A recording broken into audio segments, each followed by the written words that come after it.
I'm excited to welcome you to my new series on the channel. Check it out. That's right, it's called Pontiac Rage Garage. We're gonna cover a whole lot of crap that happens working on cars. This series is dedicated to showing you how sometimes you want to just reevaluate your life choices with Pontiacs, or Pontiac powered vehicles, or Pontiac vehicles, or the things you do to try to be somebody and go fast with the drag strip, how you forget things, how you mess things up because of decisions you made a year ago that you forgot about, and how you just disappoint yourself, your friends, your family, and all the people counting on you. Here's a good example of failure. Well, it might end in failure, guys. I think I have a leak on the transmission dipstick. This thing is really loose, and the O-ring seems like it's not sealing anymore, so I'm going to let it cool and try to get up there and check it out. In this episode, we're going to explore cool things like Lucas Oil stop leak, which I was going to hope it helped, and then we're going to fix things that shouldn't have had problems. And then we're going to fix them again because I didn't fix them right the first time. And then we're going to fix them a third time because I was not able to fix them the 2 times beforehand. And then when we're all ready to go, buttoned up, we're going to have more problems. And then once those problems are solved, we're going to have even more problems. Stay tuned. This is going to be great. Yeah, and the whole reason I'm working on this thing to begin with is for the YouTuber Street Drags. If you watch that episode, you know I failed and I didn't even complete one good pass. Well, I'm trying to get this thing ready for the second event. And do you guys think I made it? Or maybe that's the reason this is called Pontiac Rage Garage now. This thing, this little part was the cause of all that smoke. It was a $7 part at AutoZone. I silicone that thing inside the transmission case, never to leak again. While I was under there addressing the grommet, I noticed that my engine oil was leaking down the back of the crankshaft or the oil pan, and then it was hitting the flex plate, spreading it all over the ground. Look at how nice of a pattern it left. Man, that's a work of art.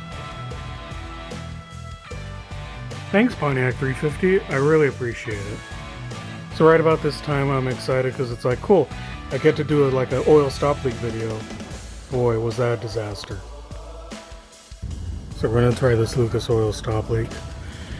I think I've used it before, just haven't done a review on it. I need to stop that spraying leaking condition while it's running.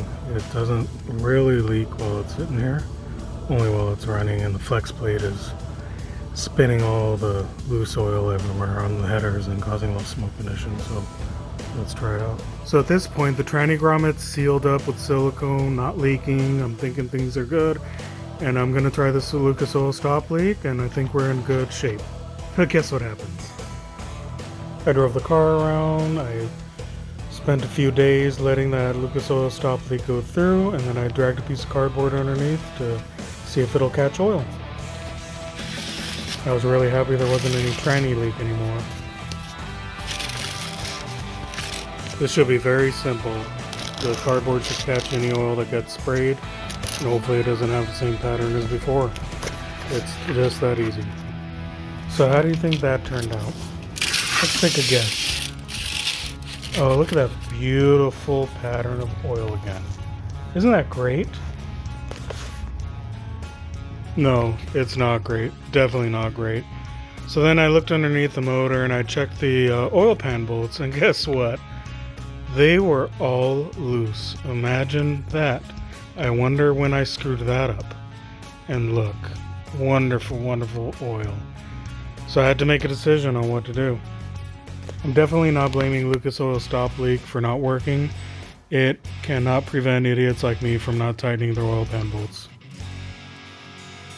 So at this point I go underneath the motor, I tighten up all the oil pan bolts that are loose. It was just 4 of the rear ones, but enough to probably cause an issue.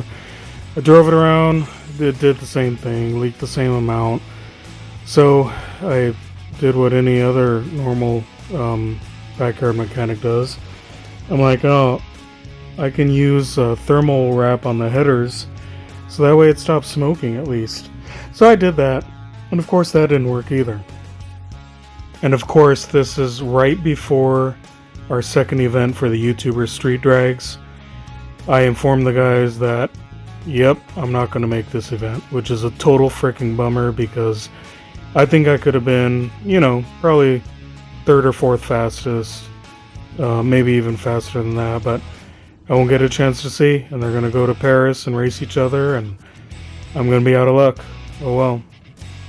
So of course, being super bummed, I was in a bad mood, and I decided to ignore the car for a few days and just try to make the best of it and figure out what I needed to do. So I decided to drive this leaking pile of garbage around the block one more time, and I know what I needed to do. I needed to order one-piece oil pan gasket from Butler Performance and lift the motor up just high enough to get that oil pan down, and then try to seal it all over again. I'm really frustrated because it's been a couple of weeks since I fixed the transmission grommet, and here I am going through the entire car, resealing everything and fixing all kinds of problems. Just frustration after frustration after frustration. For this situation, we're going to take the intake and carburetor off as one assembly. Just makes it a little easier. I'm going to be picking up the engine by the intake bolt holes that go into the heads or the face of the heads. Either one. I didn't feel like picking it up from the carburetor flange because sometimes those 5/16 bolts are a little weak, and this is a really old manifold, so I don't want to strip them out on accident. I've had enough problems with this thing.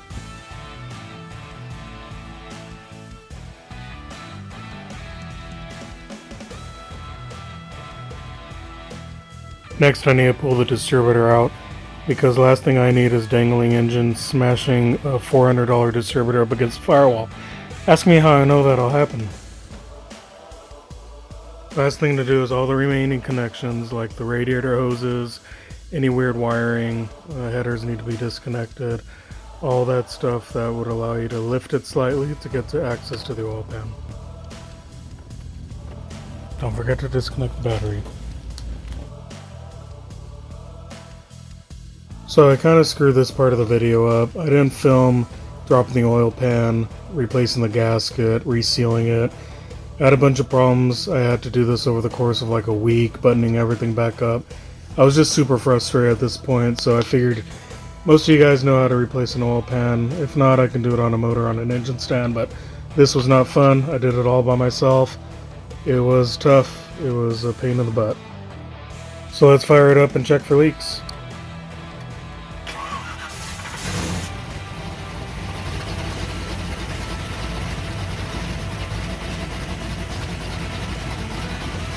Engine sounds pretty good, right?